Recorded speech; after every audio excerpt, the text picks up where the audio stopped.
Turn that damn roof off! Powered by Arkansas, for Arkansas. This is Inside Arkansas Live.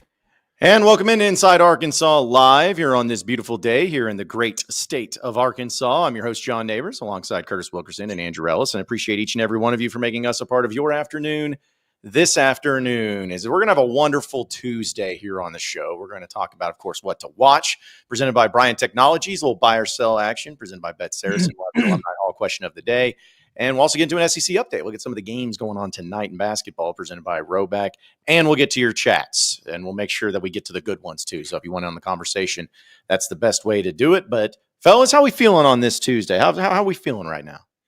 Well, pretty good. And I don't want to bury the lead. I know that the rumors have been swirling, and our friend Mr. Chestnut is on it.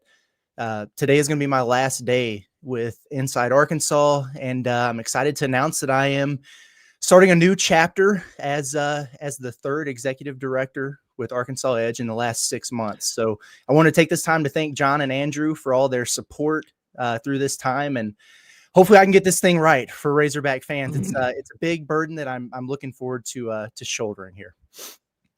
Well, we wish you luck on that journey, man, and certainly it seems like they could use some sense of direction over there at the Edge, but we will wish them the best. For me, my big edge of the week is the Razor's Edge. Isn't that the name of the documentary that came out last night, or the first episode of Calipari? Help me with the actual official title. Calipari Razor's Edge. It was John Neighbors Live. John Neighbors Live. Yeah, John looked good on TV, man. He did. Hey, thanks, guys. You know, they have really nice 4K cameras that really, make my tan really good, because that's not how really I'm tan in person. So, but yeah, no, it was good. Thank you. But it was fun. And I appreciate your consideration there, Curtis, for lasting as long with us here that these other directors have lasted at the Arkansas Edge. So, but hey, you're like the Eric Musselman of digital media. You just stay at a place for a certain period of time and you got to get out. So we understand, but we respect it. It. So, well, sometimes it's kind of like Coach Cal. You just never really know. You don't have these things planned. You don't have a vision for it, but opportunities present themselves, and you just kind of get nudged in a certain direction. And I think it's time for a change. So I'm going to go raise funds for the boys. Lord knows they need it. So we appreciate it, and appreciate all of you tuning in with us today. As again, we're going to have some fun with things, and obviously Razorback basketball play tomorrow night back at Bud Walton Arena against the LSU Tigers, and should be an interesting game, which I know we'll preview and break down tomorrow on Inside Arkansas Live, as well as Curtis will do it on Pod at the Palace beforehand, and post-game show. Don't forget that Pod at the Palace post-game there after the late tip at 8:00 there for the Hogs. But we'll get into some things, but I was just curious. I wanted to ask you guys this. I thought about this morning when, I was going through my routine of, going to the gym, but also having to use the bathroom during the gym. And I was thinking about the way that this team has gone and how, we talked about it. The NCAA tournament seems to be a thing that's happening, at least like right now. They're in it for the most part, for at least on the bubble. There's a lot of confidence in that, considering what their schedule is and the way they're playing. And I think that's a lot of it comes down to how they're playing. And even the loss against Alabama, I feel like, and you guys may disagree, but I feel like if that game was played 2 weeks ago, Arkansas would have gotten smoked by 25 points. It's just kind of the feel I've had. So I'm curious to ask you guys, is there any one particular thing that you have seen that's made this team just change? I guess, has it just been one thing? Is it one player that's playing better that boom, there it is? Or has it been a bigger picture or something that's been a long time coming? Like, what has made specifically this team begin to play some of their best basketball this year compared to just what it was a couple weeks ago? Well, I think it's a collective thing. We should have just listened to John Calipari from the beginning. He said, look, it's going to take time. November, December, you're going to look at this team and be like, what the heck? And then, we're going to figure it out. And they have. It's easy to point to the loss of Boogie. And I think that's just a moment where it was kind of a combination of things. Guys started falling into new roles, but maybe better roles that fit them just a little bit more. I like DJ at the point guard position, surprisingly, more than I liked him in that off-ball role. I like John L. Davis sliding over and doing the work that DJ was doing. I think he's just better suited for that role in the offense. Carter Knox doesn't have to look over his shoulder now and worry about getting benched for every mistake. So he's playing with a little bit more freedom and confidence. You have to have Big Z on the floor because, Jonas isn't really giving you anything, and you need that 3-point shooting with Boogie out. And so that's kind of, I think, invigorated him a little bit. So a lot of guys who I think are just finding their role and finding confidence at the right time. And they're starting to click. They're starting to come together a little bit. Maybe there was something to, guys being injured or whatever and not having the ability to scrimmage. And we heard it so many times and we kind of started rolling our eyes about it. But maybe there was something to that. It just took them a little bit longer to start figuring things out than other teams. When you get assigned a group project, whether that's a 3-man group, a 5-man group, whatever, there's a bunch of different ways you can go about it. Curtis can handle the poster board. I'll handle, the writing on the stuff or whatever. John's going to help glue the stuff on, like whatever. We all have our different ways we can do it. But the only way we're going to be able to do it is if we actually communicate and we have an understanding. All right, I'm doing this part. You're doing that part. You're doing that part. We're all good. I think for the first 6 weeks of the season, like most basketball teams, Arkansas went in each game not knowing who was going to do each part. Of course, you had Boogie Flan taking a bunch of shots. You had DJ Wagner off the ball. You had Nelly just running miles and not getting the ball a ton. And it felt like from a rotation standpoint and from a just who's doing what standpoint, Arkansas was tinkering mid-game, trying to find the best combination that worked. Oh, is this guy good at doing the poster board? I don't know. Is this guy going to give the speech? I don't know. They were kind of trying things out. Now Arkansas goes into every game. At this point, the biggest difference in the season, of course, not having Boogie Flan is a big loss, but I think each game, Arkansas goes into it having a much more firm idea what the rotation is going to be like. Even the stuff that we don't like Jonas Adu's minutes or whatever, it's been pretty consistent. 7-10 minutes, maybe. Trevin usually plays about 10 to 12 minutes. DJ Wagner comes off the floor for maybe 90 seconds if they can get him a breather there. But you kind of know who's playing. You know what each guy is doing. And game to game, they each kind of do it at their different levels. Some games, each guy gives you good stuff. But there's just a much more cohesive understanding of what everyone's job is, what everyone's responsibility is, and what they need to do for Arkansas to win. And then it's just a matter of if they go out and do it. There are less questions that we have to ask going in each game. Oh, is Big Z going to get a ton of minutes? Because that was the thing. Literally 2 weeks ago, we didn't know how much Big Z was going to play. Look at this Arkansas LSU box score from just 2 weeks ago or 3 weeks ago, whenever it was. Big Z played 7 minutes in this game. But Billy Richmond played 10 minutes in this game. John L. Davis came off the bench and took 8 shots. DJ Wagner had 0 assists. And it's not, and again, obviously Arkansas is playing better, but it's just a completely different basketball team with completely different roles and understandings of what to do. And I think that's kind of the biggest thing that jumps out is there's just a better understanding of what everyone's job is. Yeah, and I like the metaphor that you used, Andrew, because I feel like sometimes gets overlooked or maybe simplified a lot by people when they're trying to look at a team of a bunch of new players and, oh man, these new players, takes a while for it to come together. And yeah, you're right. But there's also different ways that it can go about it. Some teams are able to come together and work greater right off the bat. And some teams, it takes a little bit longer. It's just how it is. And I think that, looking at Arkansas so far this season, yeah, they've lost a bunch of games and there may be some games that they probably shouldn't have. I think everybody can agree with that. But at the other side of it too, I kind of laugh because, in other cases where you've seen teams come on and play their best basketball towards the end of the season, it's been because Arkansas has been losing games close, just close, but no cigar. And they almost did this, but then things got out of hand for them. And it really wasn't the case. They got smoked by Tennessee to start the year. They lost to Ole Miss, I know, by 7, and then to Florida by 8, respectively. But, those home games, that could really make a difference. But then you get smoked by Missouri by 20 points on the road. So it's just like you went from getting beat pretty handedly or looking really bad, and even the Oklahoma game, you only lost by 3, but that was terrible, to bam, now you're going on the road beating Kentucky. You're giving Alabama, arguably one of the best teams in the country, all that they want. And I think that it was just such a staunch, quick change. Like maybe that midweek, bye week, or whatever you want to call it, maybe that's something that really helped them out too. I don't know. But they're definitely playing their best basketball right now. And also, real quick, I just addressed because the chat's going insane. Curtis, you're not leaving inside Arkansas to become the Arkansas edge guy. I'm not. No, you're not allowed to. We're not allowing this. I'm going to break that non-compete. Is that? Yeah. I'm coming in. We're invoking it. Yeah, I'm coming in. I'm barring it like David Stern did the Chris Paul trade to the Lakers. Like, I'll say this: if Curtis did leave and go work directly for the U of A, I think we'd have to hate him for the rest of our lives. It'd be the ultimate heel turn. So bad on this show, we'd be like, "Wow, another football loss. Guess that new edge guy just sucks, huh?" Yeah.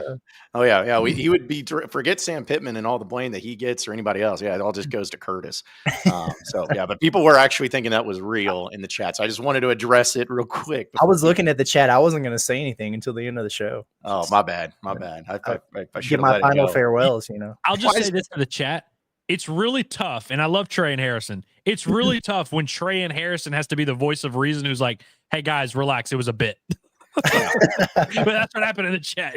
Yes. Yeah. Like that's, again, I wanted to be addressed too because all we know is that some other like little blog website will be like, it's confirmed that Curtis Wilkerson's leaving to become the new Arkansas Edge guy. And then all hell breaks loose. Yeah, I can see the dude writing under an alias at Boas already putting the story together to put it out there.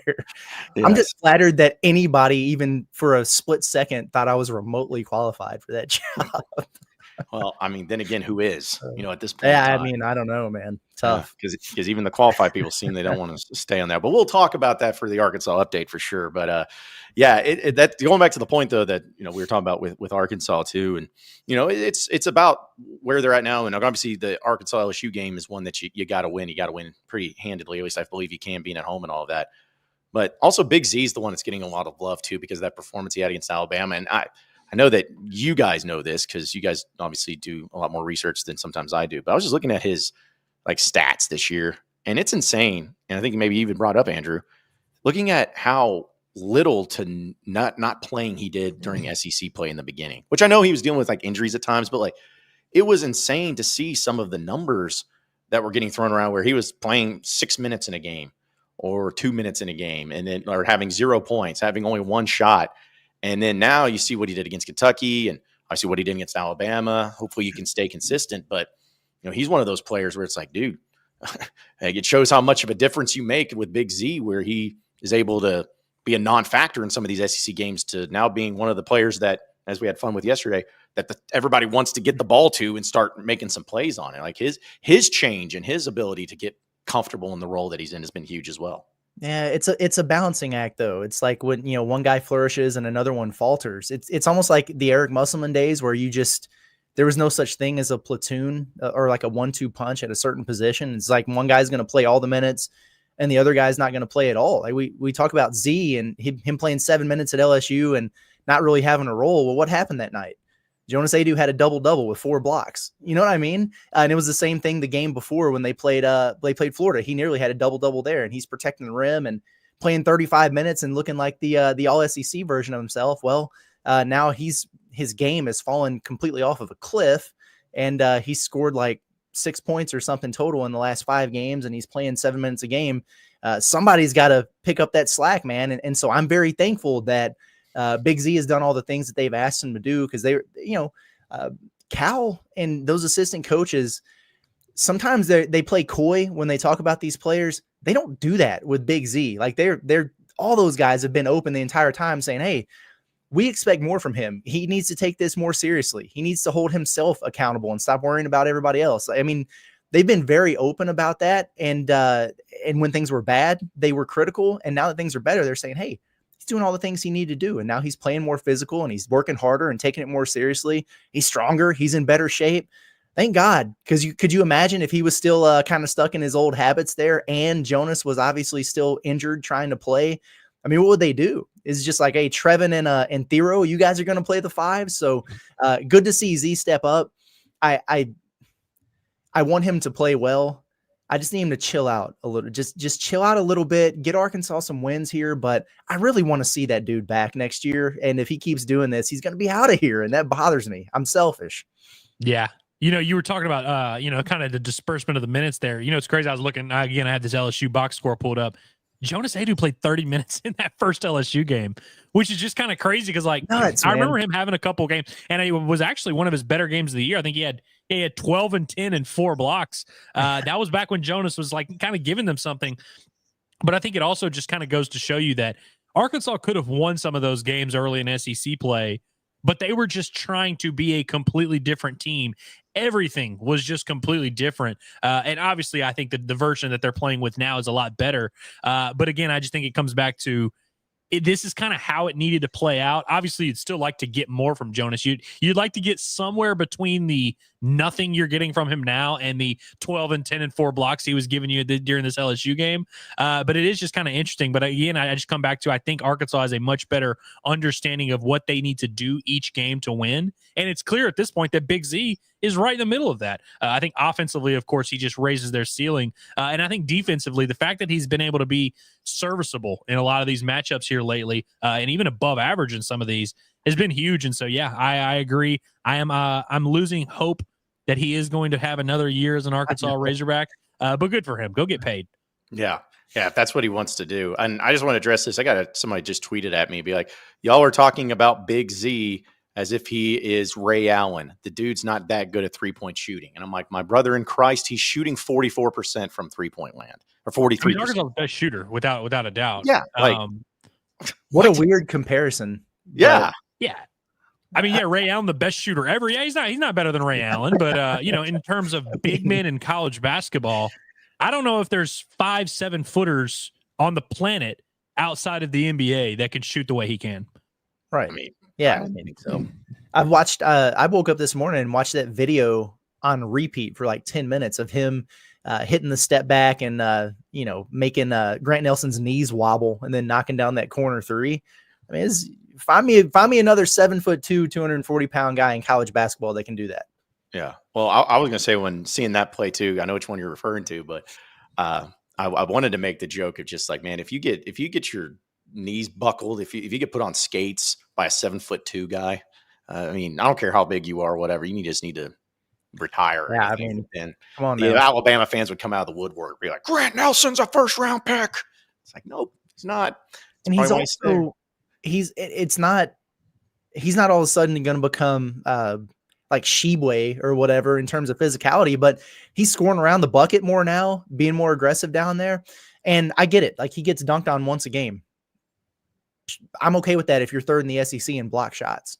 You know what I mean? Like, if he's challenging guys at the rim, but you're blocking now 4 shots a game over the course of the last few here, cool. Like, they want to put it on SportsCenter top 10, that's fine. But if he's erasing stuff around the basket, I don't care. Good on him for being there to challenge. Some guys would just, make business decisions and stay out of the way.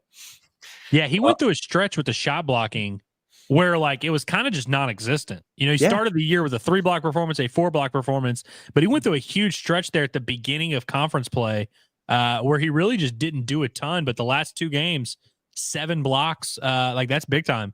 And especially with his minutes going in, like, hell, even against Kentucky, he played 25 minutes and didn't have a block. They should have credited him with one of those. But yeah, he just impacts and alters enough shots.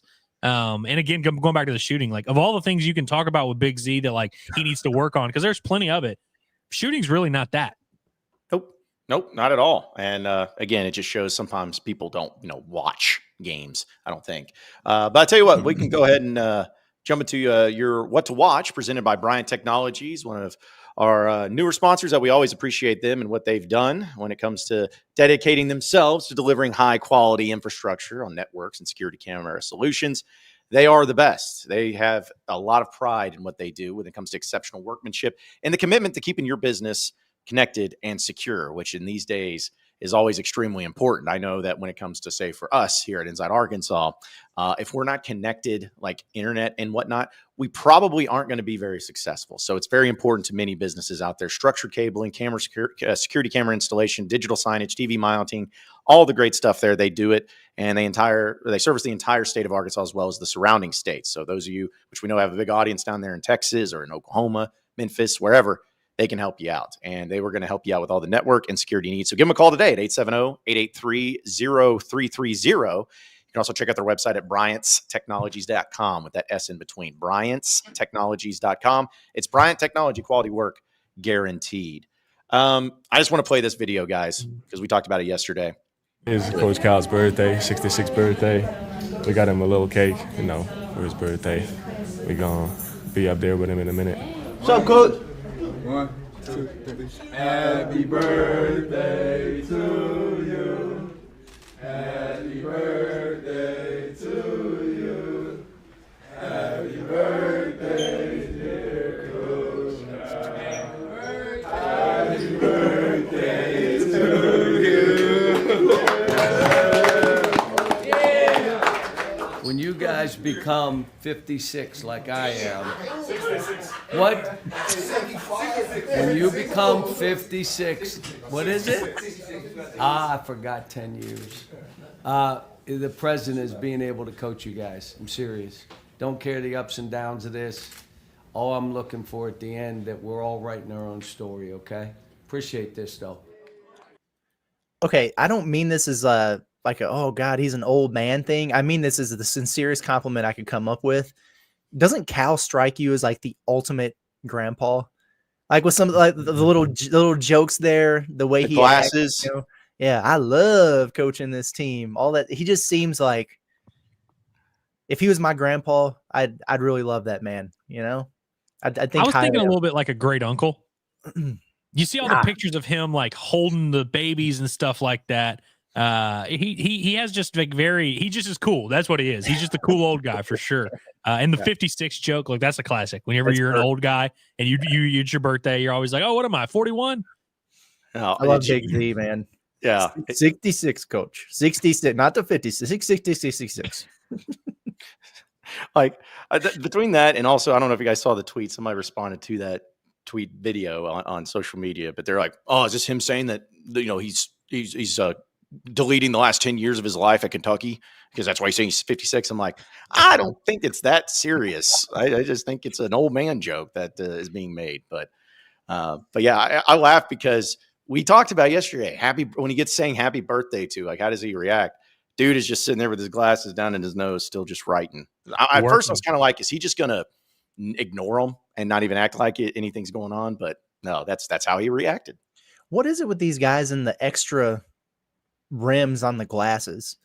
You know, like the blue and red, and Cal's are icy white. Just whatever happened to the old North? Do I need to step up my glasses game? Is that what's going on here? Apparently. Yeah, figure it out, man. Here's my question to y'all. Did Cal hear them coming and think, okay, now I need to act like I'm doing something? Or you think he was just dialed in at work and like, just they completely caught him off guard? It's a good question, because that is, I mean, I'm glad we talked about this yesterday. It is an awkward turtle kind of moment when a group of people just come in and start singing to you. Mhm. Like, do you stop? Do you look at them? Do you smile? Do you sing along? Like, what do you do? He just kept looking down at what he was doing, I guess. But yeah, that was interesting, man. Well, especially with the fact that, I was trying to think of other awkward things that happen and have happened since the beginning of time that everybody does, but nobody really, like the singing of happy birthday. I think it's just one of those things where it's kind of like, okay, yeah, like no one gets into it or whatever. But I'm curious about, like, there's just so many questions I had, like the cake. Did the players buy that cake? Was it donated? Was it something that old Kaywood hobbled in there and said, "Hey guys, give this cake. I got it from Rick's Bakery." Like, what happened here? I'd like to know the details of where they got the cake. I think Jonas Adu bought it. Why would you say Adu of all the players? He's good for it. He's got the money, I think he bought it. If I'm making a real guess, someone inside the department, maybe even another coach, placed the order, paid ahead of time, and they sent a couple of the players to go get it. Or they maybe sent someone on staff. Maybe Brewer went and got it. Makai Mitchell used to be the runner for food pickups. We do know that. The runner for food pickups. Yeah.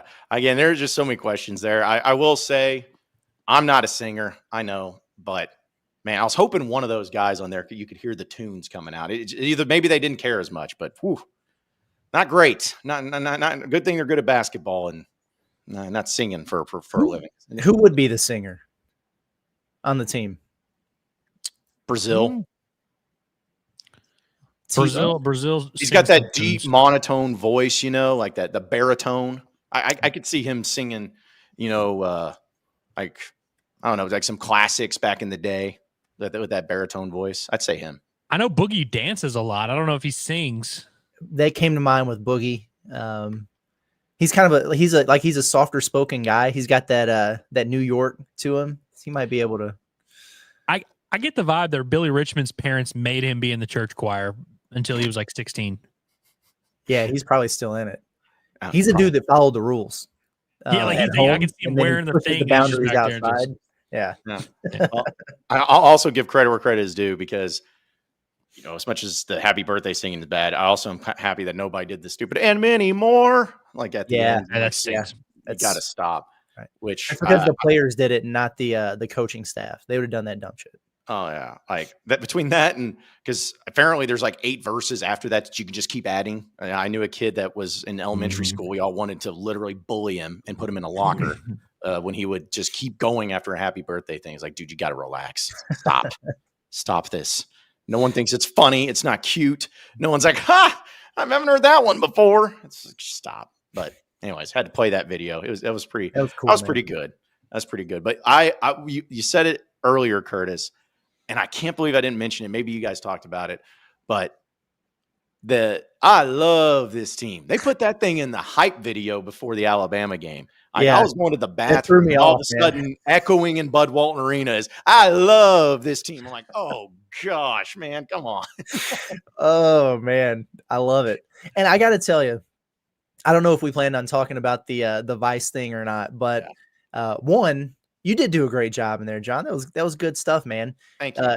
2, I was not anticipating hearing mine and Andrew's voices make a cameo on there, and I loved that they had on the bottom there on the little ticker, it's like Sports Talk Radio Inside Arkansas Live. That's got some people in shambles right now hearing that.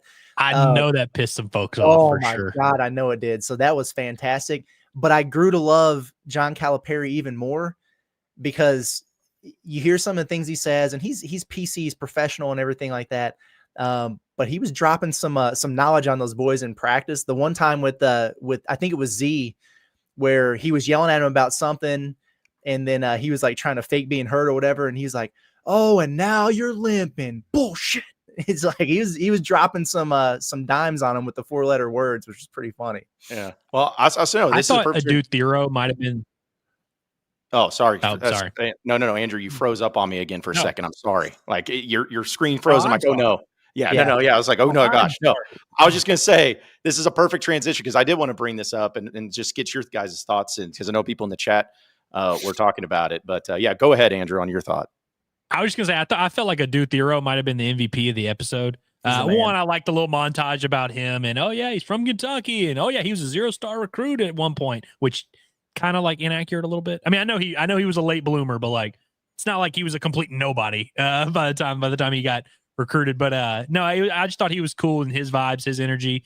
I really did enjoy all the behind the scenes stuff with the team and just the way they interact with each other. Not to be dramatic, like every team when you win, it's easy to celebrate with one another, but like I really did get the vibe that like these guys do like each other off the court. They like spending time together. And then I just like the camaraderie they have. I love when Cal was like, I believe in you, Boogie. I trust in you, Boogie.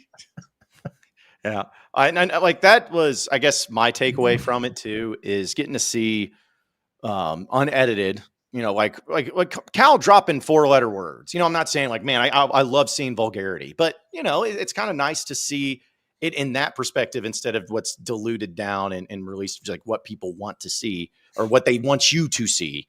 But I was impressed by just how, Cal, like you can tell how much the team actually cares about Cal and likes Cal and how it happens when, they're going through the wins and things are really good. But even in the losses, things were bad. But I think it was the Little Rock game maybe that they showed where Arkansas was a big and then kind of came back. They still won. But like Cal was basically walking in there saying, hey, we won, but you let that team almost come back on that team. Yeah. Like, it's like, I appreciated that approach to where, cause again, we don't get to see much of Cal other than a couple questions in the press conferences and that's it. But seeing him in the locker room and how he interacts with the team after wins and losses, that's what I really like seeing because he's a Hall of Fame coach. He's iconic and legendary. So what makes him that? Like, what does he do with the team in those moments? And I thought that was a really cool thing too. Probably my favorite part was John, we when gotta address this. Because you mentioned the Little Rock game. It was at the Little Rock game where they put the camera on you and you were like, you can't limp into the NCAA tournament. You can't have a first round exit. You gotta be great. And I was like, oh, we might be celebrating a 9 seed. Yep. No, that was of course before Boogie got hurt, so it's out the window. It doesn't count. Things change. Yes. Things change. Yes. The situations have changed, as I said. But I do have a couple thoughts on it though. Of like, I thought it was really well done and well produced. I'm trying to figure out how they're going to get 6 episodes out of this because they covered the entire damn season in one. Like, I'm sure the Kentucky episode will probably be its own thing, and then maybe they'll take it from there. That was 1. 2. A lot of these Vice, I don't know if you guys have watched these Vice documentaries in the past, but they usually get pretty like deep in there. And you didn't really get that with this one. There was a lot more surface level than I expected. Like the thing with Boogie's injury, and like they touched on the guys who were hurt, at the beginning of the year or whatever, and they couldn't scrimmage, whatever. But like that would have been a good time to maybe interview those guys. You know what I mean? Yeah. And just talk about how it impacted the team and how they were overcoming that. Maybe just shine a little bit of light on what the heck was going on. Would have been cool to see, but they had some good stuff in there. Learn a little bit more about Cal behind the scenes. And how about shout out to Chin Coleman, like low key, the MVP of the staff, calling things out at that Michigan game, that last play. He's in the huddle and he was like, they're going to try to deke us. They think we're going to overplay the 3. Watch that back cut, and then boom, there you go. And Nelly saved the game. Chin Coleman, MVP. Yeah, Chin Coleman, he came across good in this. I mean, honestly, everybody came across pretty well. There's nobody like in the episode that I'm like, ugh, shaky, Cal doesn't look great or Boogie doesn't like. I kind of came away liking all these characters a lot more than I did already.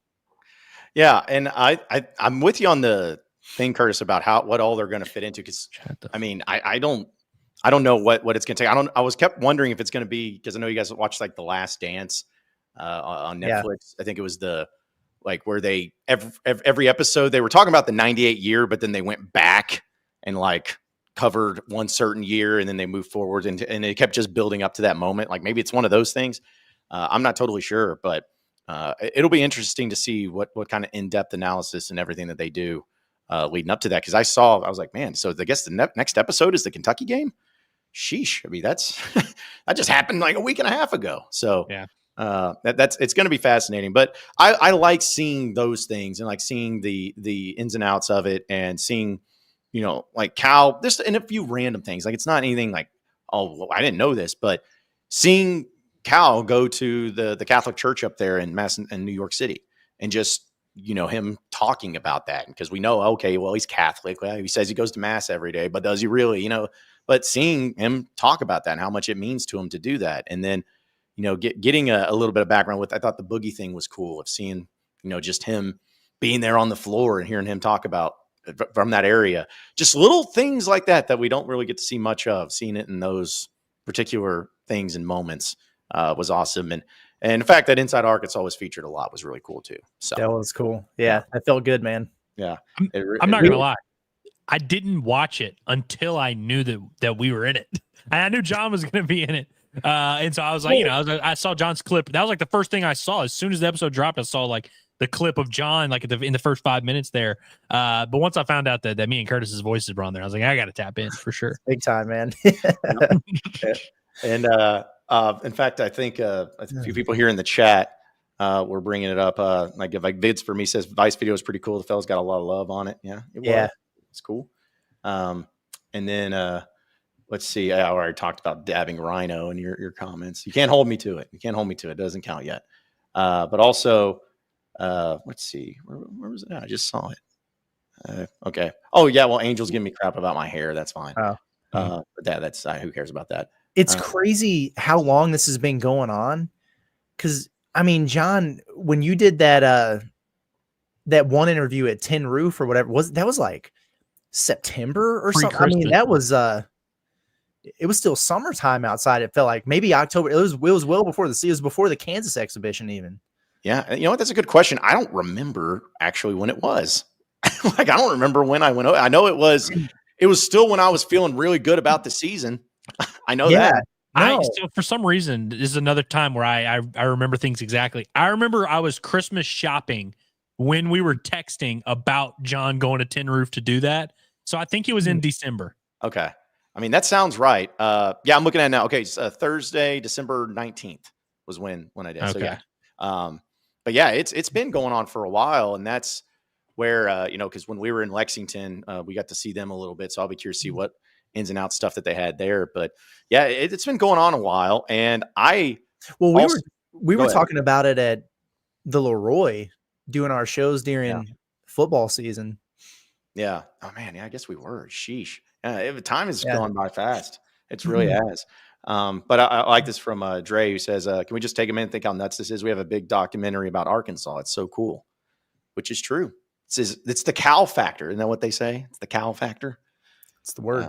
Yeah. They got that, as well as Rick Pitino. I think they're doing a one on him. I'm going to watch that too. Yeah, that should be really good. Camel Hawk says, I couldn't find Vice TV. Will the episode be posted anywhere? I had a lot of people ask this. Yeah, it's apparently on. Sucks. Yeah, it's crazy. So you can watch it if you have AT&T, Uverse, DirecTV, Dish Network. It's on there. If you have Sling TV, Hulu Live, I believe, and a few other things, that's where you can do it. Or you can just not go Hulu. I was going to say, what you could do is just go to the Vice website, which is what I did this morning. And then, you can cast it on your TV or whatever. I understand. You couldn't watch it live then, though. Yeah. You couldn't watch it live. So that's what my guesses are on that. So I'm in the same boat as Megan in the chat there. If you have YouTube TV, you're screwed, because I do, and I couldn't find it anywhere. I was upset, but saw it this morning. Yeah, it's there's different ways to watch it, and again, every Monday night at 9 p.m. Central Time is when the newest one's going to be released. So when you were John, I remember I was leaving a game to get back home to do the post game show, and you were in front of that backdrop getting ready to get interviewed during the game. Was that the Little Rock game when that happened? Okay. Yep. All right. Yeah, because that was what was funny is that they were. I'm not going to name names. They were trying to see about talking to different fans, because that's the reason they came to me, is because they said they wanted someone who was a fan and grew up a fan and went to the U of A and all that. Because it's definitely not from my ball knowledge, but it was like they wanted to talk to a couple of fans, and they had some fans in the background, and they decided not to talk to them. And so I think it was just, they were like, it's because this is Cal's thing. Like, Cal's the one that's doing this, and he's the one that allowed him to do it. They reached out. He's like, absolutely. So I'm sure, not saying Cal is going to be like filtering out what gets said, but I'm sure that there's, hey, this is when you talk to Chin Coleman or Chuck Martin and all that. I feel like he's probably behind the scenes doing a lot with it too. But yeah, it's amazing. It's amazing how, Cal Perry coming in and Omaha Productions, which is a big deal. I mean, they got the Manning brothers in there, so that's always fun. But a few of your chats, Finch says, appreciate Finch. He says, this is my favorite podcast group by far. Feels like just hanging out with a group of buddies, talking ball, and sometimes going off the rails mixed in. That's true. That's what we're going for here. Mm-hmm. Just how we enjoy doing our thing here. Mm-hmm. Dre, I love Dre says, how many people are mad that Inside Arkansas is the main news authority and not the documentary? I'm sure people were a little upset. I am sure, but hey, they want to make sure that they go to the people who know. I'm just saying. And also, our guy Logan says, haven't gotten to watch it yet. I'm excited, saving it for the trip to Virginia tomorrow. Virginia. All right. I don't know. Yeah. It's like it's a state I've never been to. I won't lie, but safe travels there to Virginia, Logan. And it's good there. A few other just random things we're talking about. Happy birthday and singing it. Red J says, I turn into a conductor when people sing me happy birthday. Is that just me? It just feels natural. A lot of people do that. This is a good move. Mm-hmm. Does it help the awkwardness, I guess, if you're like, I'm going to go all in and do it. That's fair. And then you can silence it. If you really get them on the string, then you can silence them. That's true. Yeah, because everybody will know exactly how to follow the hand signals in the lead and timing there too. So also Logan wants to say that your hat is badass, Andrew. I appreciate him saying that. He's right. A lot of people have been like really triggered by the hat. Like, I remember the first time I wore it right before Christmas, people were like, why are you repping Houston? they think it's like Houston Cougars, which like even if it was, who cares? Like they have no relation to Arkansas whatsoever. They haven't played Arkansas in a sport in like 27 years. But no, it's a Houston Rockets, which I think this side, you see it has the Rockets logo. Yeah, it's a great hat. Huh. And I got the Rhoback on, There you good go. shit. Yeah. Well, I was about to say, because I don't know. When I saw that, I thought the Rockets. I didn't think of the Cougars, but maybe I guess some people could see it. Maybe you're just a big oh my gosh, how did his name just escape me? The college basketball coach there. Sampson. Yeah, Kelvin Sampson. I was like, maybe you're just a big Sampson fan, something like that. I thought I was so sure Arkansas was going to hire him when they hired Muss that I committed. Yep, that's why he got the hat for all of that. Shout out to our guy BJ Young, former Razorback, the great Unk, apparently. Also, Awesome. Spent some time with the Houston Rockets. Or is he talking about the great UNC as in the North Carolina team that's not very good? Which one we talking about here, BJ? He definitely he's not talking wasting about his UNC. time worrying about that bum ass team, man. Yeah, they ain't great at nothing. Those guys. Whew. Yeah, they ain't pretty out there. I also like this from Finch when you were making the bit here, talking about leaving for the Arkansas Edge. Curtis, he says, I see the chance of Curtis wanting to leave inside Arkansas as much as Melo Sanchez being the number 1 overall pick this year. Why is Melo Sanchez taking straight? Man, That was crazy, man. Like, come on now, that's fine. No reason for all of that. There was a stretch where people were arguing for Melo Sanchez to get some more PT. I mean, they're doing it again now over Adu. It's like, who cares? Just the guy can make a three, No, hey, we asked the question preseason of who's going to be the player that everyone says needs to see the floor more, even though there's reasons why. I guess we know who it is. It's Melo Sanchez. Want him to see the court a lot more. Also, I just thought this comment's funny. What's the perfect gad gift for Coach, which isn't Coach Cal? I'd have to put some thought into that. I would too. It'd have to be something that like he's kind of got a stereotype against him for, I was thinking the same thing, like something that can illustrate that he relies too much on freshmen, or that he's just a recruiter, maybe like a clipboard that just has a bunch of X's and O's on it. Just be like, hey man, we know you need some help with your X's and O's. Yeah. Here you go. Yeah, something to paint him for being archaic. Yeah. Or just like, if this is probably not going to hit as much as it says in my head, but I was like, maybe just get him like a 1-year subscription to one thing, but it's canceled because it was just a one and done, something like that. Something funny like that. But yeah. Also, Ontario Razorback says, Curtis, we got to get you a Big Z jersey. I'd love to have a Big Z jersey, man. I really would. I tried to do Dracula flow for our Halloween costume, and as soon as I got on, John was like, who are you, Big Z? And if I had just a little bit more, just a little more V'd out, we'd kind of be like brothers. Now that he's doing the mustache thing, because I after Headband Z, I wore the headband on the show that day. Now that he's doing the mustache thing, I might have to let it perk up a little bit. I got to model myself after Big Z. I think that's a good role model to have. All right, we always do this where we like place bets for ourselves, or we like kind of make agreements of, if this happens, we'll do this. If Z does return for another year at Arkansas, can we confirm that you will be dressed up as Ivisic on Halloween this October? Absolutely. Confirmed. Done. Full uniform, shorts, jersey, everything. The whole get up, man. Absolutely. That's a done deal. We had a bet that I think it was Hayden Ulmer that we agreed to on Twitter during the Bama game, that if Arkansas would have won, I would have gone full suit jacket and everything on the Monday show, as we were making fun of Nate Oates and his plaid whatever he had going on there, and I was fully prepared to do that too. Man, if it involves dressing a certain way, as long as it's not drag, like you guys try to make me do something really weird like that, I'm pretty much good for it. Good. Okay. Good to know. We'll have to think of some costumes you can put on. I'll send you a list of non-drag options later. Okay. That eliminates half my list. Yeah. I know that was like, if we'd have to do the whole bit too, Curtis, where not only you dress up, but we get you on the court and you start speaking with an accent and you just start hitting threes, man. Just hitting threes. In fact, I like this from Finch, because he even says like Z has a pretty shot, but it cracks me up too, because he's only getting like 2 inches off the floor when he's shooting those threes. Yes. Hey, I mean, that's, if you don't have to jump, why jump? But seriously though. Yeah. I don't know why. And also, real quick, Kingsley just says, "Where on earth did John find that human hand microphone boom stand? It looks super realistic." That's pretty funny. Yeah, I mean, Is this some just of my live luggage. now, John? I, Is that- I hope not. Like, I don't want it to be. I don't want to sit here feeling like I'm Bob Barker holding the microphone. Like, What's the latest from United? Are they yeah, processing your I request? called them today, and they said that my luggage is still not found. Oh, good. Good to know. Yeah. Yeah, Good to know. Appreciate it. So, but yeah, I'm calling them every day, trying to get it figured out, trying to make that happen. Hopefully one day it actually does. So, man, BJ Young's active in here. He says, "Haha, Curtis looks exactly like Big Z older brother who never played ball." Dude, I wish I was Big Z's brother. Wait, Big Z is the older one, right? By like a couple minutes. I thought it was Is the he? opposite. I think the older ones are the Illinois one, right? I don't That's know. what I thought. I think they might be the same class though, right?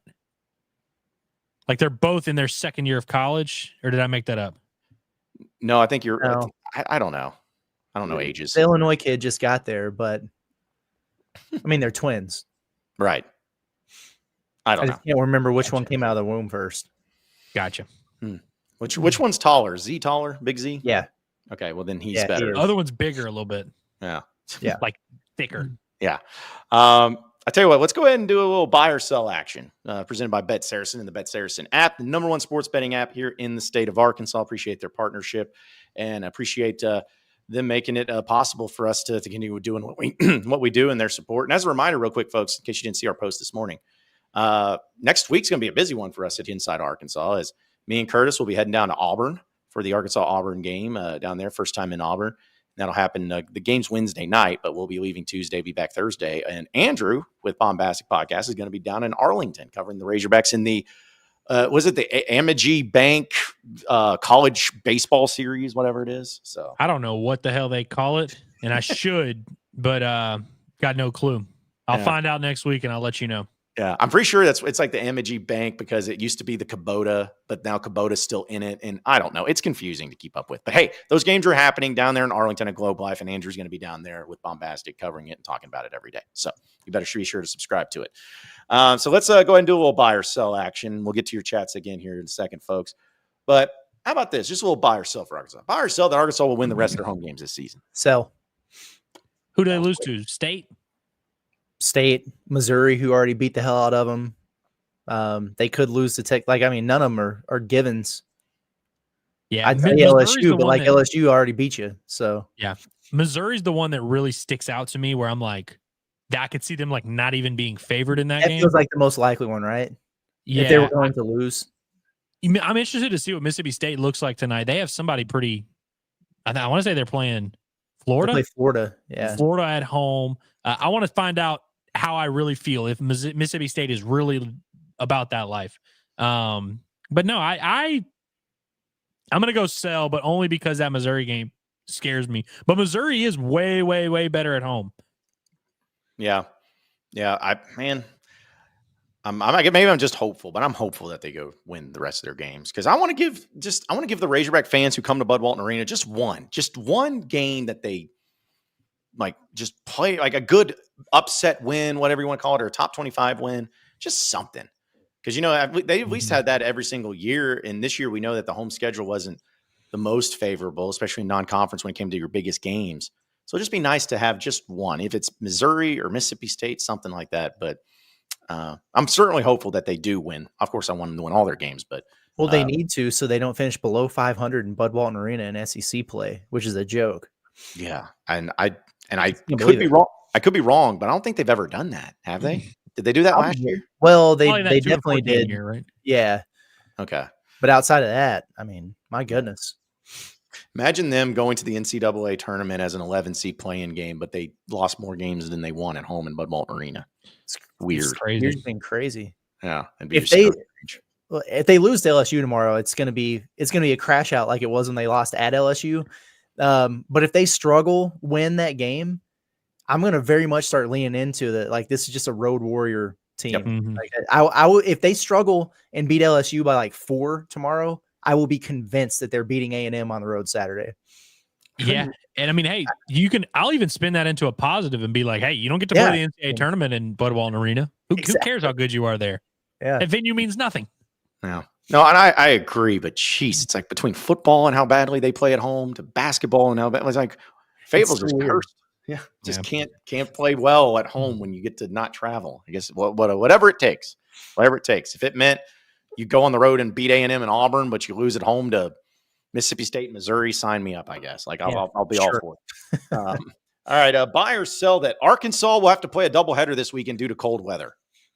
I'm going to buy this, but I don't know what day they'll play it because like Saturday seems like the day. That's usually the day. If you're going to do a doubleheader, you want to do it on Saturday, and that might be the worst day. And then Sunday, the high is 28. And like you're going to have sun. Like it's not going to be snowing or raining or anything, but like, do you really want to play a doubleheader in 26-degree weather? Oh, I don't want to do anything in 26-degree weather, much less do that. But maybe they do the doubleheader Friday. Yeah, that would be awesome. It would be one day doubleheader. Yeah. It's 3:00 game, right, on Friday?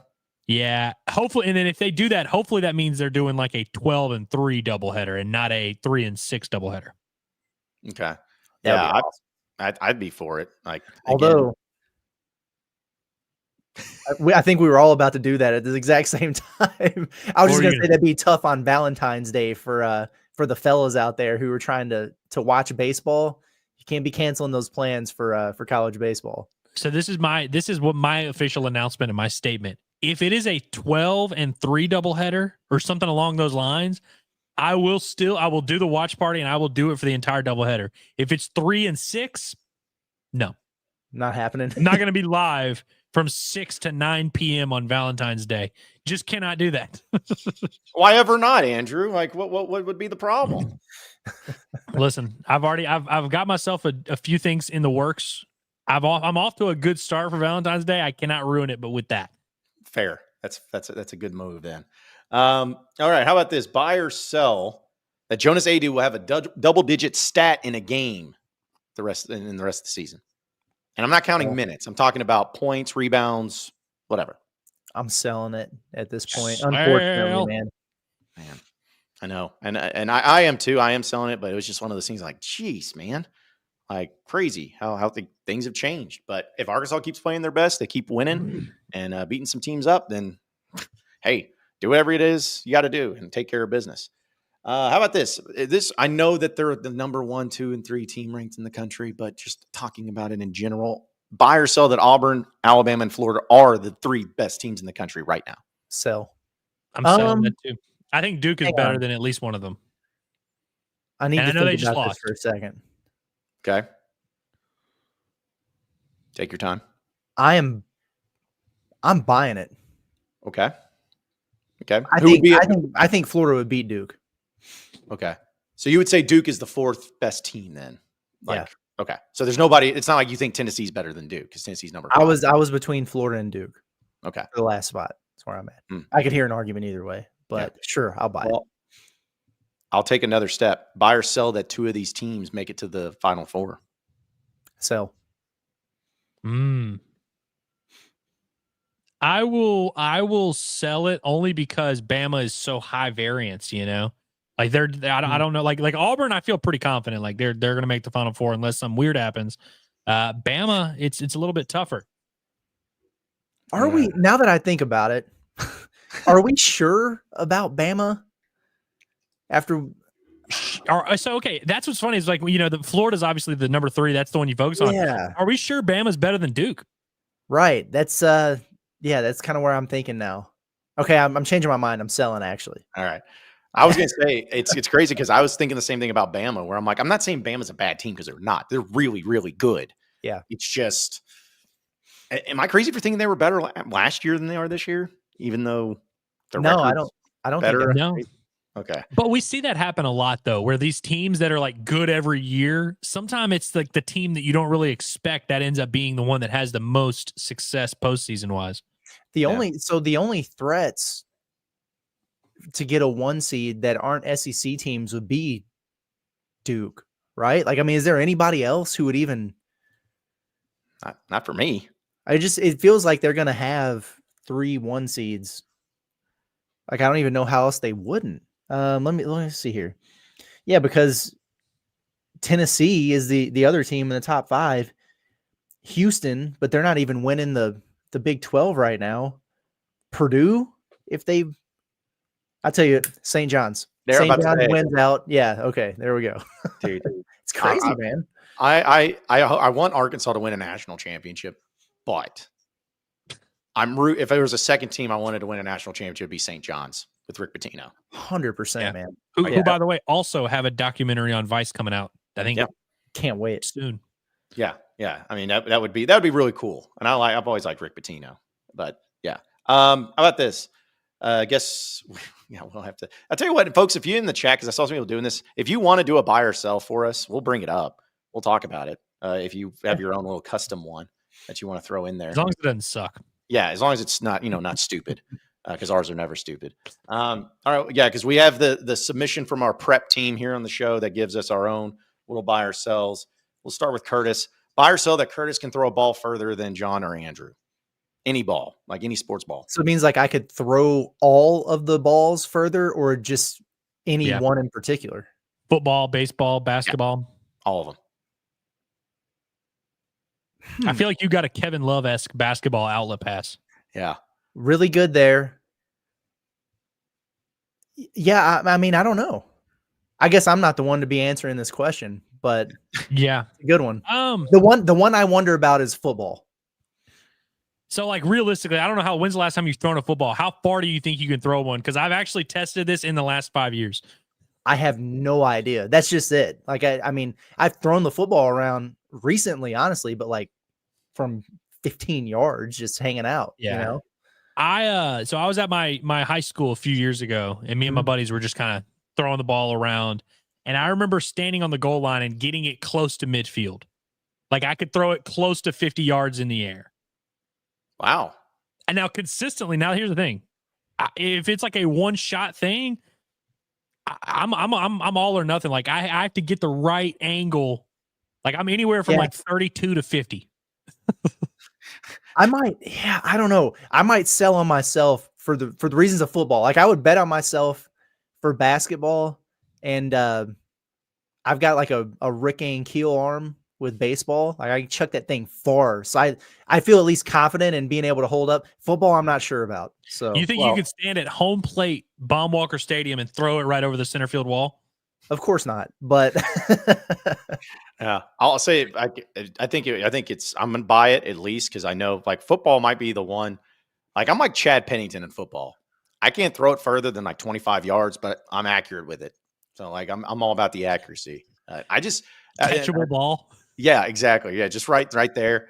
I do throw a wicked spiral, but it's like, I don't know. I've just not been someone who can throw a baseball far or anything like that. I'm more about the precision. I'm dink and dunk football guy, I think. Yeah. We need to get the mitts out and like just long toss one day. Just kind of start off at 60 feet and just kind of work our way back. Really do the full Trevor Bauer. You remember when he used to do that when he first got to the big leagues, where he'd be like standing at one foul pole, throwing it to the other, and all that. We'll do all that weird stuff. Yeah. We'll have a catch out there. Are there other balls to be thrown? I mean, you can throw any ball. Yeah, technically, like a tennis ball, even if that's not how you do it. But yeah, what is it? A wall ball? Maybe you guys ever played wall ball? Yeah.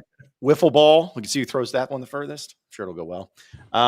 All right, so buy or sell. Andrew could do more pull-ups than John or Curtis. He could definitely do more than me. The long arms, man. The fulcrum is. I'm telling you right now, I'm buying it too. I can't do like one, maybe two pull-ups. Maybe. I just can't. I never have been able to. And I think it's just because, again, I was fat forever and I never tried. But I think Andrew could beat me for sure in pull-ups. This is a tough one. I don't think I could beat anybody. Like, we all have very low confidence on this one. So even in my prime of my prime athleticism, like when I was in elementary school, we used to do this thing called the fitness team. You'd send 4 or 5 kids or whatever. And I was like, that would always take me down because like you do like sit-ups, you run, you do all these little like tests of athleticism. And I was good at everything except pull-ups. I could only do 3 or 4.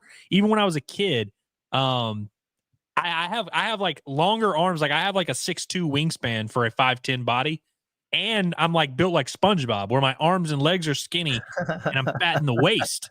So it's like skinny arms trying to pull up a fat body. It's like, it's kind of, it's a tough proposition where, like, I know you have the long arms, Curtis, but I feel like your body is proportional a little bit. So I think you actually might be able to win this. Wow. I didn't know that that was a weak point for you two guys. It's actually a sensitive it's subject because, like, when I was a kid, I was really embarrassed about it. From a weight room standpoint, I've always been way stronger pushing weight than pulling it. So I don't know, but Well, it's one of those things like you got to cheat. If you do the one pull up, don't extend the arms all the way. You got to kind of keep them like that. You got to cheat a little bit. Well, and I'll throw this in also at the last, but this was inspired because at the gymnastics meet that I've been going to, they do this one of those little, between, I forgot what they're called, sets, like, or whatever, the changing where they go to the next event, whatever it's called. They do some marketing stuff, and they always have two kids out there, and mainly two girls, little girls that do pull up like competitions. And I'm sitting there and I saw a girl, she's probably 10, 11 years old, and she did like 23. I'm like, I don't even know if I could do 23 push-ups. And she's out there just doing 23 pull-ups is insanely impressive for any human being of any weight class. But like for a kid, like that's yeah. Somebody's gonna be like, well, what was she using the right form, or were they muscle ups? Shut up. It was impressive no matter what. And then finally for me, buy or sell that John can make more half-court shots in 10 attempts than Curtis or Andrew. This was a complete crapshoot right here. It's hard to call, man. It's hard to call. It is. But if you're thinking about who could be the most accurate with the long ball shot that never has to happen, who do you think of all of us had practiced the most half-court shots in their life? Curtis, probably because he's just been on basketball courts a lot. We do it at the end of every practice, man. Right. That's what I mean. I feel like we've all kind of had our moments, but Curtis has been just in that setting a lot. Weirdly enough, so my best friend growing up and my roommate in college, who's actually named John, he's 5'6", and he was a decent shooter, but he perfected half court shots. He could shoot like 40% from half court. It was insane in college. And so like, weirdly enough, like I think it's like one of those things that if you want to be good at it, you can be good at it. But I don't know. I'm okay, but not great. I'll say that I'm going to go ahead and I'm going to buy it on myself. And here's why. Because as a kid who hates running and hated running and hated, knowing that he couldn't jump, so he was going to get blocked if he went down low, I would do the easiest thing I possibly knew how to do, which would be not having to run and just shooting half court shots because nobody else was going to guard me because they knew I was going to miss it. So just saying, I've probably practiced it more than anybody because I'm lazy. From Brendan.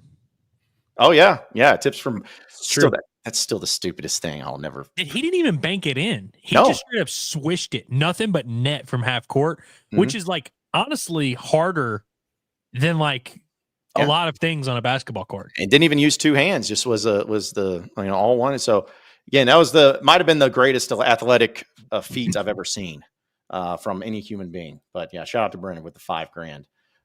But we got a few of our chatters that wanted us to do a couple buy or sells. We get to a few of them. Finch says buy or sell. Arkansas beats LSU by 12. We can do rapid fire on these. Buy.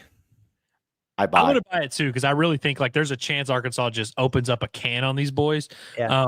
But I kind of buy Curtis's theory of it wouldn't stun me if Arkansas horses around in this game. If this is the worst performance Arkansas's had in 5 games, it really would not shock me. But I still think like if all goes according to plan, Arkansas should win pretty comfortably. I'll go by, but I don't really feel that comfortable. If they are as hurt by that loss in Baton Rouge as I was, then I think they'll be pretty motivated and kick their butt. We were humiliated in that Brothers Meat House. Yeah, that was bad. That was embarrassing.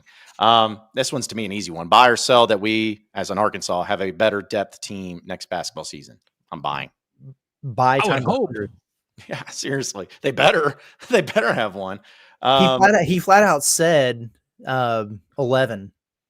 It's like that. He put that number out there. So yeah. Finch Even says if you think the team's going to suck, they'll still have more players. God, man, seriously. Yeah. Finch says buy or sell that Michelle gets a better gift for Curtis than he does for her. I'm listen, love my wife, but I take care of her. I always win the gift exchange. Really? I'm a great gift giver, man. That's one thing I will pat myself on the back for. She will be spoiled for Valentine's Day. I haven't received any gifts from Curtis, so I mean, I wouldn't know. But well, you're not my Valentine, John. But one of these days there will be an occasion, you know. Yeah, one day. Look I was forward thinking to it. about it too. I was like, I've been friends with this dude for 5 years. I ain't never received a gift from him, but whatever. That's not what you want to hear from.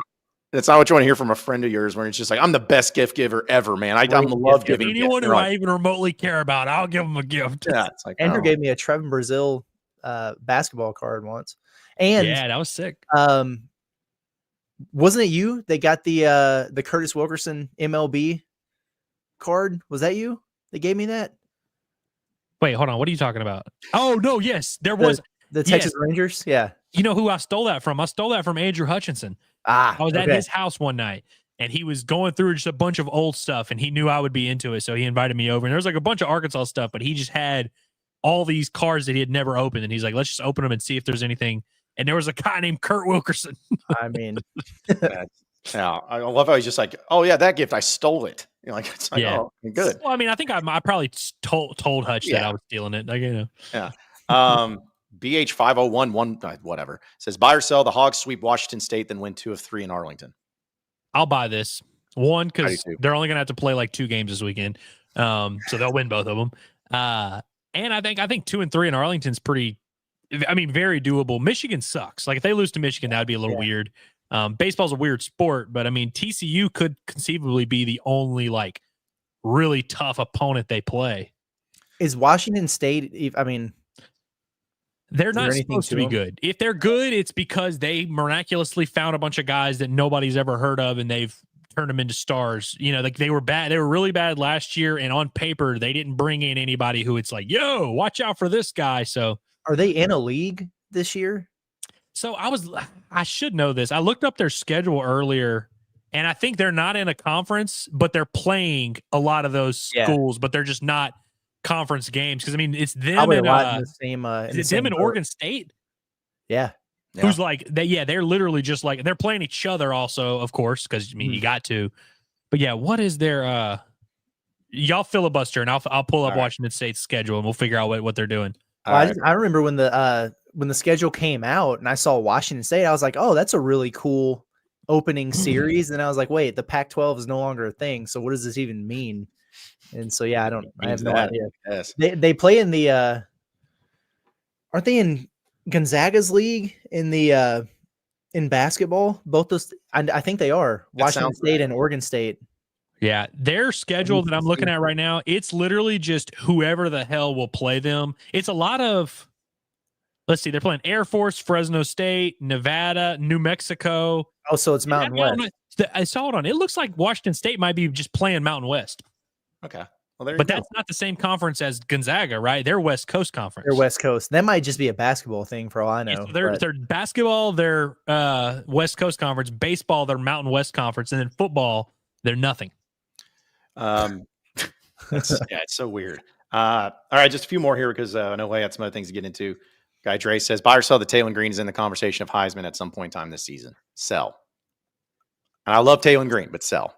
Whose conversation? If it's probably ours. What if Taylor Green wins the Heisman, guys? I was going to buy it for Andrew. That'll be tough. I don't see a case to be made. Yeah, I don't either. I don't, if it gets mentioned, it's because of local media bringing it up. But I don't think you're going to see the SEC network or any of those guys being like, hey, if you're talking about Heisman, dark horses, let's look at Taylor. The only thing I can think of is if in week 1 he just absolutely balls out, and like on SEC network they're like, here are our top 3 performances of the week, and someone maybe says it jokingly. Yeah. Only then would it become a conversation. And that's the specific context that would have to happen. Because, I mean, right away, they're going to lose like 2 of their first 4 games. That'll eliminate them right there. No disrespect. Yeah. Red Jay just says, buy or sell, any of the guys can do 2 pull-ups. I can do 2 right now. Yeah. I can do 2. Yeah. Let's not. I think I'm good for 3. I'm not. I'm 4 maybe. Yeah. Get crazy with it. Yeah. If you got that extra energy in you. Also, Finch says, buy or sell that John shotguns a beer better than Curtis Andrew. Sell. I can't shotgun a beer at all. I mean, I can shotgun one. I don't know if I'm good at it or not. Yeah. Under 8 seconds, under 5. It's hard to say. Probably not as good as Hazelwood was, but I can chug them though. Yeah, I have no idea what would the timing be there. We'll have to put that to the test on our next when all of us are on a trip together. Yes, yeah. Give the people what they want to see. Action, yeah. Yeah. And Dakota keeps asking this. I want to answer. It says, buy or sell John is a hot day for Valentine's Day. Sell. There's not a hot date. I know. Yeah. My hot date is going to be the Razorback baseball team and watching them. And that's about it. Yeah. So do you buy yourself like chocolates and stuff or no? I don't like Valentine's Day. Even when I had a girlfriend, I don't like it. No, it sucks. Trust me. No. It sucks. I don't like it either. No. The reason I do is because it's just an opportunity to go eat good food, but I have to pay for it. So here's what's messed up. Me and Hillary started dating February 22nd.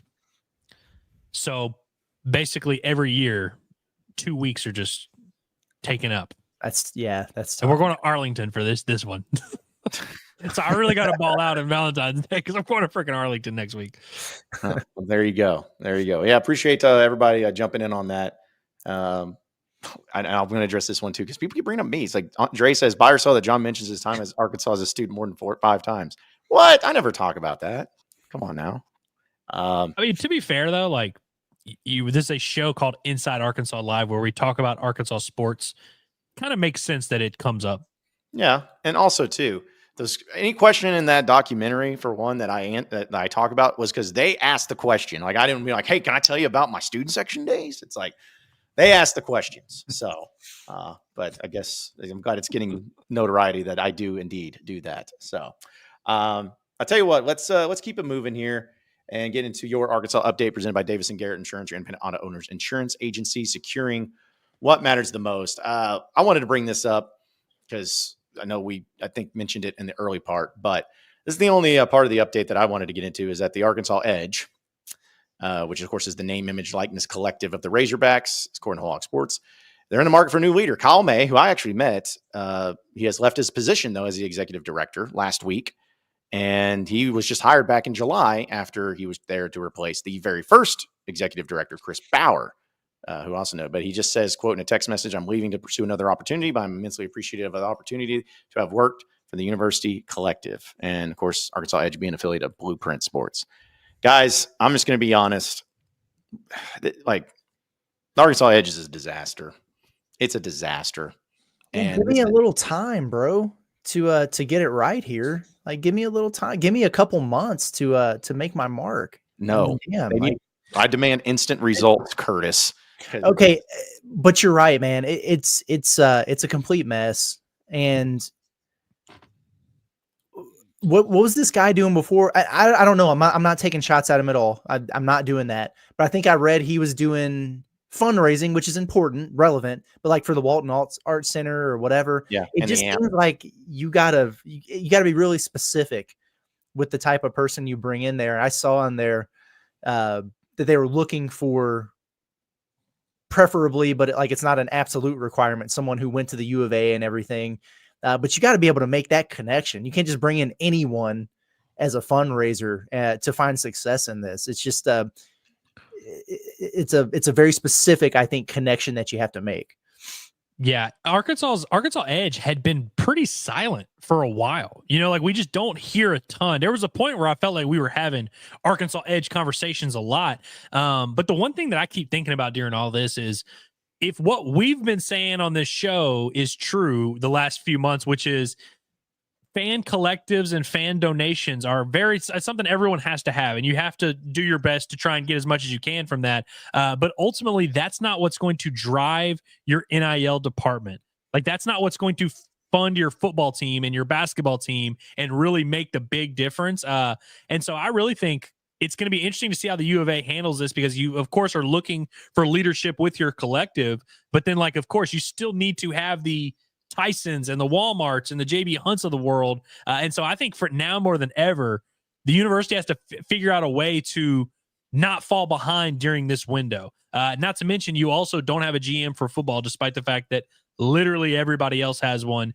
There's just a lot of very important needs that need to be addressed. And they're all kind of piling up at like the same time.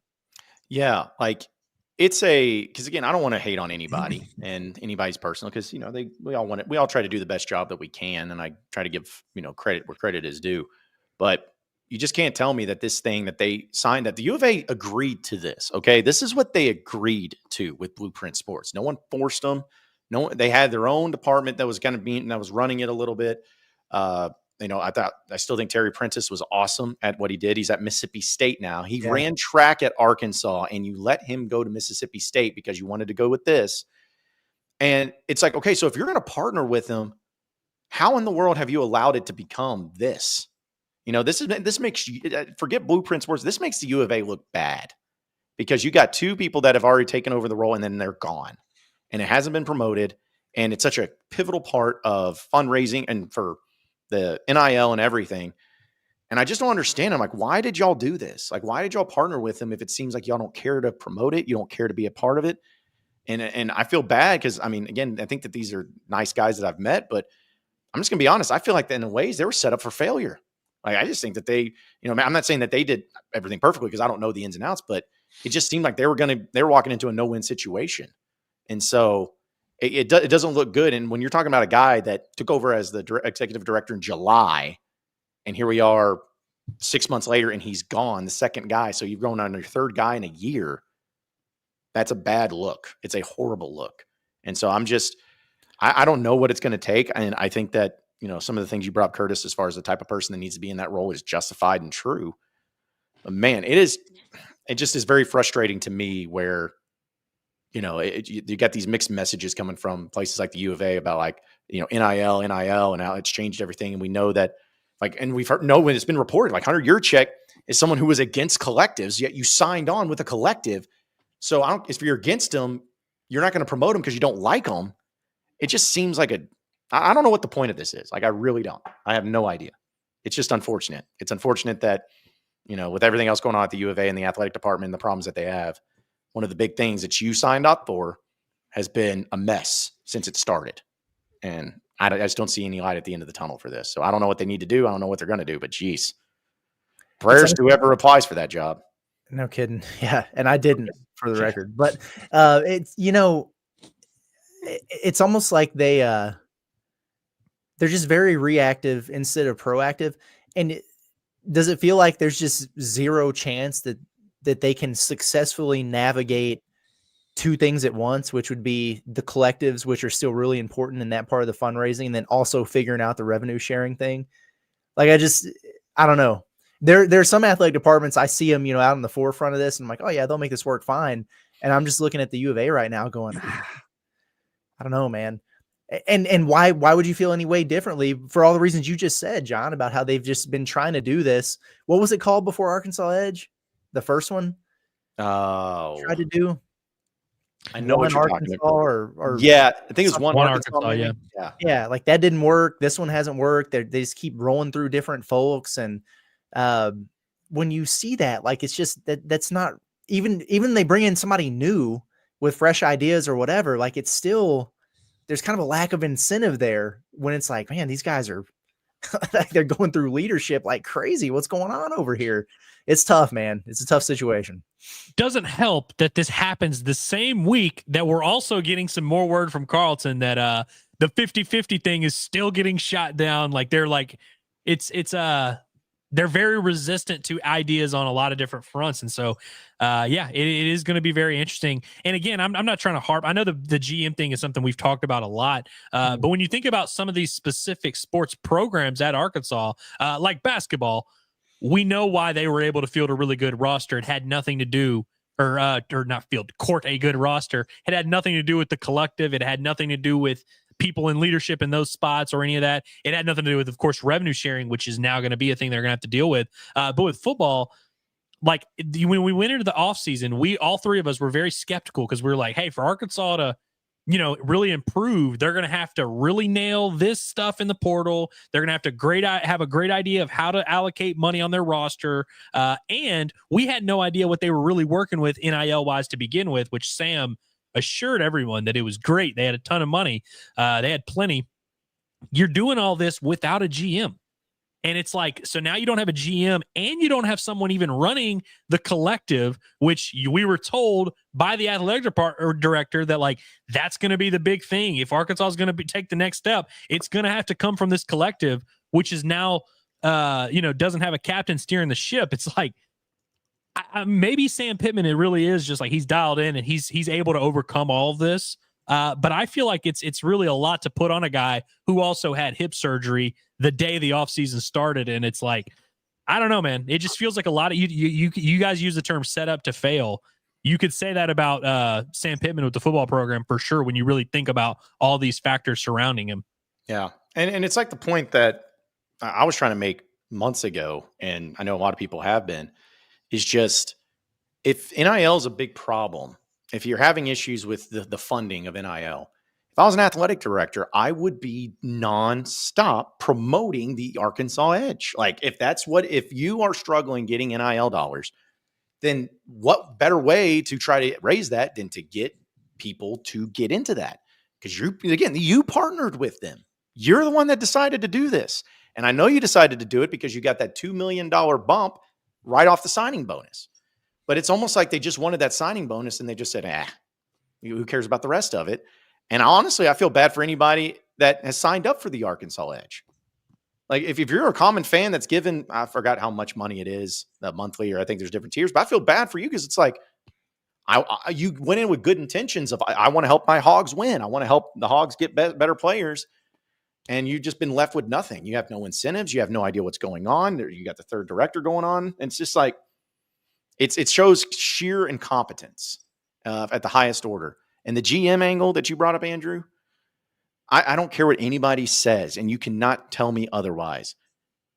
Every other team in the SEC has a GM. And Arkansas is not the smartest person in the room because they don't. It's not like, oh, no, these guys are stupid. See, they got a GM, but we're the smart ones. No, that's probably because there's a reason why. So this has been frustrating for a while, and it continues to be frustrating, but I just feel like there's no reason for it to be. That's another thing. There's just no reason for this to be going on. I don't get it. I don't get it at all. But anyways, they're trying to find somebody else. So we'll see who they fill into that role. But sheesh, it's just not a good look where you've had two guys already bounce out after a year. I want to see what like it's like the Blueprint Sports Agency or whatever, the group that's behind this or that they partner with or whatever. They've got a bunch of other schools on their docket there. Are they going through the same things? Like, is it a them problem, or is it like, does the full weight of this really fall on the U of A?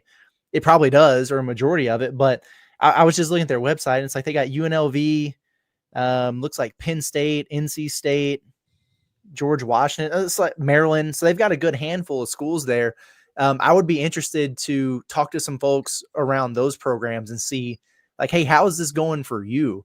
Like, what has worked, what has not? Have you kept the same executive director for more than a couple months at a time? Like, I don't know. It just, when you partner with somebody like that, you kind of feel like the baseline or like the blueprint, and they're called Blueprint Sports, but like it should be there for you to just kind of follow and just put the right people in place. But for whatever reason, it's not as simple as that for Arkansas. What was the name of that? Those guys that Yurachek did that interview with about a year ago? It was like 5 Star Sports. Yeah, the little in California. We need those guys to ask him. Be like, yo, man, what's going on with this situation?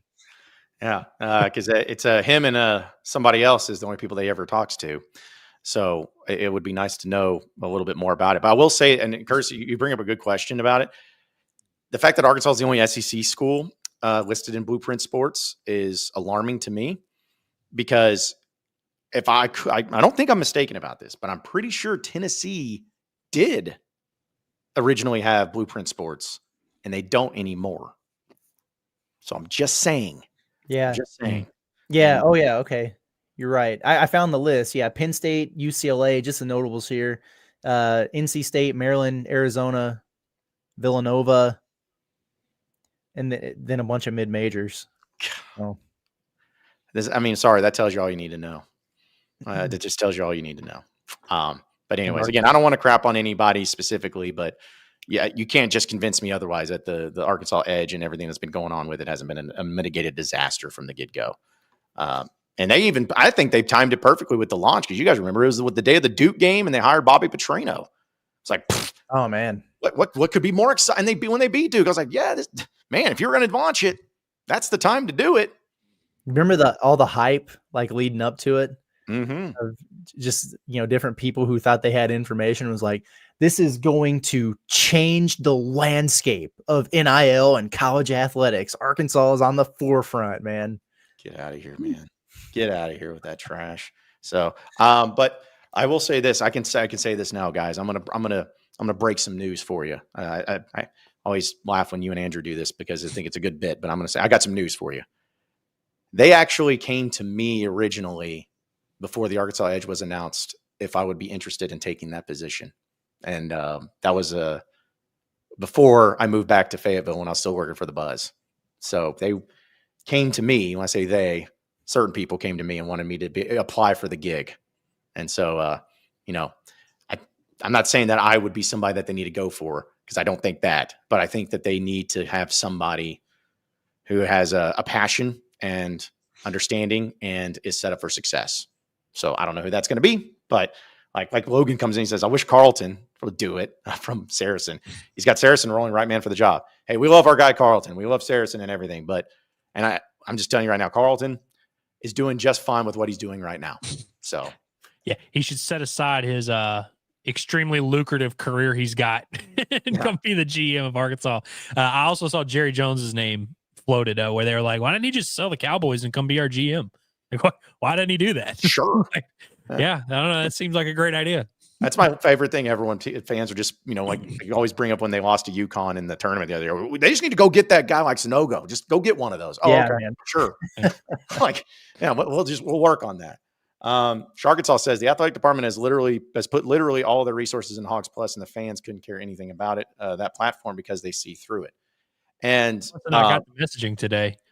Arkansas must not have tapped into the morning show. Yeah, I guess not. Clearly, you need to be grateful for Hogs Plus, is what we were told. Yeah, you get on your knees and thank God every day is what you need to do. But no, and we've discussed this too, but again, there's no communication, there's no transparency, and it just seems like the U of A the athletic department continues to do things the opposite of what fans want and the opposite of what other schools are doing. And I don't know why. I have no idea why. So, all right, but real quick, before I know we're getting close to closing up shop, we'll get to some of your chats too, but let's do a quick SEC update presented by Rhoback, our friends over at Rhoback. Go to Rhoback.com and use promo code HOGSBY20 for 20% off your first purchase. SEC games tonight, basketball-wise. Few of them of note that are going to be going down, which I always appreciate a little Tuesday night. I feel like Arkansas has not played on any Tuesday nights this season. Maybe it's just They me. don't do it much. Yeah, but tonight, you got a few games of note. How about the at 6 o'clock on ESPN, the rematch of Tennessee and Kentucky? That game being played there in Rupp Arena. Seeing if Kentucky can actually bounce back from being noted as a fraud. And Tennessee walking into Rupp Arena after what was a pretty crazy game the last time these two teams played. But according to Saracen, Tennessee's favored by 2.5 points on the road. So, Yeah, no Jackson Robinson for Kentucky tonight. oh, built in excuse then. It's interesting that Kentucky wins in in Knoxville, and now they're underdogs at home. Of course, Jackson Robinson's exit certainly matters because he was really good in that Tennessee game. Mm-hmm. This is going to be an interesting game for Kentucky, especially they got back to normal after a huge win over South Carolina. This would be a good one. Like, I don't think there's really any shame in losing to Tennessee anywhere, but it would definitely make them a little bit nervous if a team that you beat 2 weeks ago, that was one of the, if it weren't for that game, Kentucky fans would really be in the dumps. So if they come in there and like whip them in Rupp, that'd probably cause some concern, but I think it's also a chance for Kentucky to get another huge marquee win. Also, you got another top 25 game. Florida, who's number 3 in the country, going on the road into Stark Vegas on ESPN2 at 6 o'clock, playing the Mississippi State Bulldogs, who are 22nd in the country tonight. And Florida only favored by 1.5 in this game on Saracen. Florida's losing this basketball game. Okay, there it is. I'm glad you said that, Curtis. The line is so, like, it's almost fishy to me No, Yeah. because I agree. Mississippi State's like one. This is a big time opportunity. That crowd's going to be going crazy. They're at home. It's going to be an ugly defensive game. But like for Florida, who just beat Auburn at Auburn, you would think you'd get more than a point or two, going into Starkville to play a worse team. But I agree. Like this seems like a perfect spot for Mississippi State to catch them napping. Mm-hmm. And shame on you, Mississippi State, because you can go to the game tonight for $3. You have a top 25 matchup, and you're playing the number 3 team in the country, and you can go to tonight's game at the Hump for $3. Sad. Other games, number 1, Auburn tries to bounce back. They're going on the road to Vanderbilt. This game in Nashville. And It's time for Vanderbilt to start taking some L's, by the way. Yeah, I'm wanting that. And Auburn's favored by 9.5, according to Saracen in that one. So I think that they're going to exercise some demons against Vanderbilt tonight at 6:00. That's on the SEC Network. And then at 8 p.m. on ESPN, which we know it won't start on ESPN because 2-hour basketball games don't exist. You got the number 2 Alabama Crimson Tide going on the road to Texas, playing the Longhorns. Bama only favored by 4.5 in this game. I was a little surprised to see it that low, but it's just me. And then Georgia, Texas A&M. Got that game too. College Station. Finch says, well, which one you? I hate watch any game that Georgia or Texas or Vanderbilt or Oklahoma plays in. There you go. Those are the ones I hate tonight watch. for sure. SEC. Yeah. They're the main ones. The Texas, you could look at the Texas thing in a couple different ways. Like one, you're directly competing with them on the bubble. You already have the win in hand. So if they continue to win, that might be a quad 1 when they come to Bud Walton Arena. Right now it's not.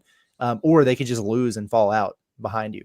So, and I choose to always hate watch Texas anyway. So that's fair. That's fair. A few things too, like Mary comes in, I guess, when y'all started. They said Cal tortures fans every year until February. He better get used to it. He'll finally get his team his way then. I think Mary heard us complaining about Arkansas Edge and thought we were like really mad about the basketball team. We're actually pretty pleased with the basketball team. I know our overall record is not back to where we hoped it would be, but it's not like we're really that mad at John Calipari these days, especially on the day after his 66th birthday. We're celebrating Coach Cal around here, Mary. Sorry to burst your bubble. Mm-hmm. Yeah, well, he's 56, Andrew. He's 56. Sorry. Got to get that right. Hog on it wants to know, hey, where's the tailgate happening at Globe Life, Andrew? So I think Saturday I'm going to Papacito's for lunch. I don't even know if that's near the ballpark, but it's where I was told we were going to eat lunch. Where else? I mean, I think anywhere just around Globe Life, Texas Live. I think right across the street, that little bar that we did our show at last year might just have to be the spot. Yeah. Texas Live is a good spot for that event because it's not packed. Like, because if you go after a Razorback A&M game or something like that, it's always insane. But there's not a whole lot of people. Razorback fans travel to this, but not many other teams. They're the only fan base this year that's going to bring literally any fans, except for maybe a handful of TCU guys that'll make the drive over. But honestly, the game before, I don't even know who plays before Arkansas on Saturday, but like that's where I'll probably be there, just like hanging out, getting hydrated a little bit. That's where the tailgate is. There you go. And finally, BJ Young just want to know, guys, how'd you like Luka's debut? I liked it a lot. Sure. I watched the first half. I didn't watch the second half because they were up. I think it was 72-47 at half or something like that. And the Jazz suck, so they were going to win even if Luka didn't play. I tell you who's impressive. Freaking Austin Reeves, man. I mean, he dropped 40. I think it was 45 the other night on Saturday when Luka was out. I don't know what he finished with last night because he only played the first 3 quarters, but he had like at least 22. It's really cool to see Luka and LeBron defer to Austin Reeves, and it makes sense for them to do that. Yeah. Yeah. And also, I made a mistake, and I apologize about this. I did not even get into the Alumni Hall question of the day. That is on me. So I apologize about that. We can do this real quick. Presented by Alumni Hall. Go to InsideArkansas.com/Alumni Hall. Get all of the details that you need when it comes to ultimate Razorback shopping experience. It's the best place for your Razorback gear. And simply asking, as a Razorback fan, would right now, where it stands, if you were told that you were going to get to the NCAA tournament and lose in the first round, would you take it, considering how the season has gone? 64% say yes. they would take a first round exit in the NCAA tournament right now. Sign up for it. So just to give everybody a heads up of where the fans are at when it comes to that particular question there. I would do it too. Yeah, sure. And- At this point, Yeah. for sure. I mean, Yeah. who Yeah. are we to complain? Yeah. Maybe I'll feel differently if Arkansas beats A&M on the road, starts to add a few wins and it's clear they're making the tournament. I'll be like, all right, now I kind of want to win one, but Yeah, that'd be fun. That would be my problem is if they go on a run and they win like 7 of their last 8. And then I'm like, okay, yeah, you got to do more than that. I mean, it's highly likely that they'll be underdogs against whoever they play. Like they'll be the lower seeded team. So Yeah. if they lose that, fine. If it was a situation where they were like kind of to what you were pointing at, John, like if they win 7 of 8 or something, then all of a sudden they got up to a 6 seed or something crazy, and then they got popped by a double-digit seed, you'd be like, oh, hell no. But with the way it's trending, yeah, whatever. Could not disagree with this more. I would so much rather go to the tournament and lose by 1,000 than go to the NIT. Making the tournament is just, no matter what, if your season ends in the NCAA tournament, rounds obviously help, but ain't no chance in hell I'd rather go to the NIT. I would rather go to the tournament and lose the first game than win the NIT. Yeah. I'd rather just not go to the NIT. Would we accept going to Dayton for the first 4 and losing? Like Yes. not making it out of that to the actual bracket? Yes. You have to accept it, but like, would you, Yeah. What are we saying? We won't storm the Capitol if they lose in no Dayton. insurrections at Bud Walton, but I will say I would be a little bit bummed out, especially because like we would be so excited to make the tournament. And then that game, I mean, you say they'd be underdogs. They might not be underdogs in that game. Mhm. So that would actually be a little disappointing. But at the end of the day, it's still like, it would still, based on the 0-5 start, it's just hard to be upset. I was looking at a couple projections, and a lot of them have Arkansas in, but they're always in that first 4. And so it's like, selection Sunday in the evening, you find out, then we got to get our butts to Dayton by Tuesday, for the game. And then like if you win, now you got to get to Providence, Rhode Island was one. And then the other one was like, now you got to get all the way over to Middle America, Omaha. So it's just, and then that game would be on Thursday or whatever is crazy. Mm-hmm. So the rush of just traveling all over the country in 5 days time would be pretty sweet. I'd be deflated if we went to Dayton and they just got, beat by 9 against San Diego State or something. It's just over. It would definitely be a little disappointing. Yeah. I just feel like they're going to play VCU. I don't know why. Just feel like VCU is a play-in type of team that you'll play this year. I don't know, but we'd make the trip though to Dayton. We'd hop in and drive up. Make the most of it. It'll be fun. Because in fact, our buddy Bobby Regan from Barstool Sports, he lives in Dayton, so he would be like, "Hey, if you guys make it up here for Dayton," he's like, "We'll have a time." I was like, "Good, that'll be fun." So, but also when it was coming to the talking about the playing games that are NIT and all that stuff, just give me the tournament in any way, shape, or form. I don't really care how it's done. Just get to the NCAA tournament. That's what I care about. That's what I want the most, and that's all that matters. And real quick, before we get out of here, I guess one of y'all highlight this. Todd says, what are the chances of still getting tickets to the baseball game this weekend? Extremely high. Yeah. Extremely high. I actually checked on StubHub. The Sunday game, you can get a hog pen ticket for $1 singular dollar. So I mean, any of the third-party ticket sites, hell, you can get them on the Razorback app. You can get a seat in an actual section right now for $25. So yeah, I mean, depending on whatever you're trying to do, wherever you're trying to sit, you can definitely get it because a lot of people will be selling their tickets given this, given the weather. I don't think there's going to be a ton of people that are dying to go out there. It'll probably be about maybe half full.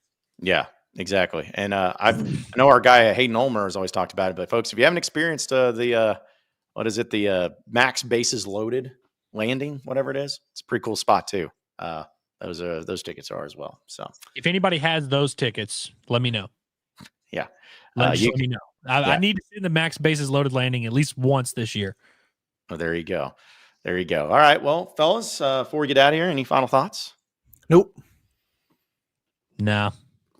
All right. Good. That's a good show. We've expressed it all today, folks. But no, we do appreciate each and every one of you listening in and watching in here at Inside Arkansas. Be sure to subscribe to us here on YouTube as well as across all podcasts, wherever podcasts are found, whether it's for Inside Arkansas Live or Pod at the Palace or the Bombastic Podcast. You can check it out there. You can also check out us on social media at Inside Arkansas, as well as our website at InsideArkansas.com for all the latest and greatest up-to-date information on all things Razorbacks. So for Curtis Wilkerson and Andrew Ellis, I'm John Neighbors. Same sports show, same sports channel tomorrow afternoon. Have a great rest of your day, everybody, and we'll see you then.